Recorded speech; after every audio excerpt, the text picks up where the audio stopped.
Good afternoon. Thanks for joining us today. Many questions still linger as Madison authorities continue to investigate after a deadly school shooting at Abundant Life Christian School. 2 people were killed, 6 others hurt. The 15-year-old suspected shooter also dying of a self-inflicted gunshot.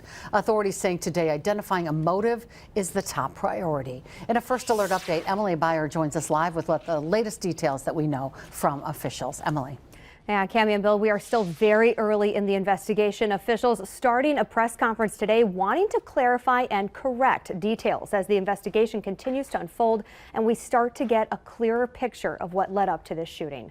In crisis situations, it's all hands on deck, so information is moving fast and it can get miscommunicated. The Madison Chief of Police said yesterday that a 911 call to dispatch appeared to come from a second grader inside the school. He corrected that today, clarifying that it actually came from a second grade teacher. Right now, officials have only identified and named the shooter as 15-year-old Natalie Rupnow. Authorities say she used a handgun to kill a teacher and another teen student.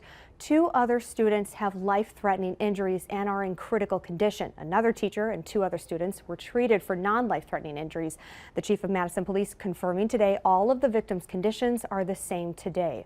Officials are looking into Rupnow's online activity, police stating they are aware of a document deemed a manifesto circulating online. We know a document has been widely shared on social media. At this time, we cannot verify its authenticity.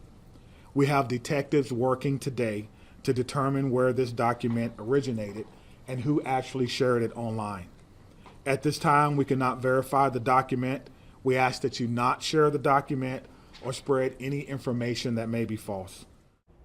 Officials say once they can confirm details in that document, they'll offer updates. The Chief of Police stating that the motive, as of right now, appears to be a combination of factors, but it's too early in the investigation to share those details. Cami and Bill.